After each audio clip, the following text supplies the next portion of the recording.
La suppression de la taxe d'habitation est pour Emmanuel Macron ce que l'imposition à 75% des très hauts revenus a été pour François Hollande, une proposition politique canon pour faire la différence dans une élection présidentielle qui se révèle, en pratique, être un terrible pétrin budgétaire et constitutionnel.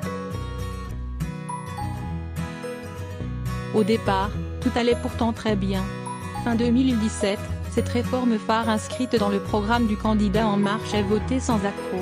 D'ici septembre 2020, 80% des Français les moins aisés verront leur taxe d'habitation supprimée en 3 fois.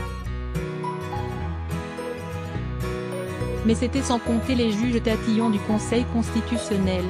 En 2012, Hollande s'était fait retoquer sa taxe annoncée dans son discours du Bourget.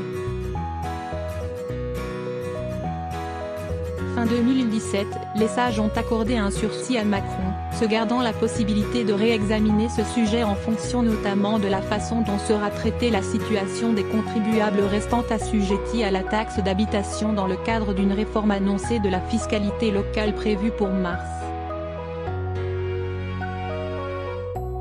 D'où l'annonce du chef de l'État, 2 jours après la décision du Conseil constitutionnel, de supprimer totalement la taxe d'habitation, y compris pour les 20% des Français les plus riches.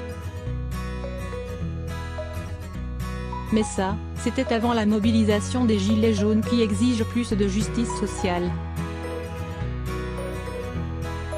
Aller au bout. Le gouvernement pourrait-il donc renoncer à cette suppression totale, qui priverait l'État de quelques 8 milliards d'euros ? C'est ce qu'ont laissé entendre plusieurs ministres depuis dimanche. S'ils pensent toujours qu'il faut au bout de cette suppression, Bruno Le Maire a, le premier, semé le trouble en assurant dimanche sur Europe 1 que ce sujet pourrait être soumis à discussion lors du grand débat national qui s'annonce. On peut très bien demander aux Français est-ce que vous estimez que pour les 20% les plus riches, il est légitime ou non de supprimer la taxe d'habitation ? A lancé le ministre de l'Économie et des Finances. Ses collègues Benjamin Griveaux et Gérald Darmanin ont embrayé le lendemain. Le porte-parole du gouvernement a confirmé que cette question était sur la table. Quant au ministre de l'Action et des Comptes publics, il a estimé que peut-être, on pourrait effectivement imaginer qu'il ne serait pas juste de ne plus faire contribuer les plus aisés. Assez pour laisser l'impression de l'enclenchement d'une marche arrière. Avant que le maire ne précise mardi matin qu'il comptait aller au bout de la suppression de la taxe d'habitation mais que cela n'interdisait pas que ce sujet fasse partie du débat sur la fiscalité.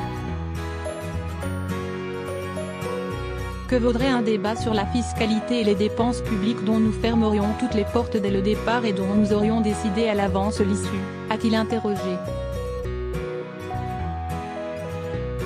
Pour que ce débat soit réussi, y compris sur les questions de fiscalité et de dépenses publiques, cela doit être un débat ouvert.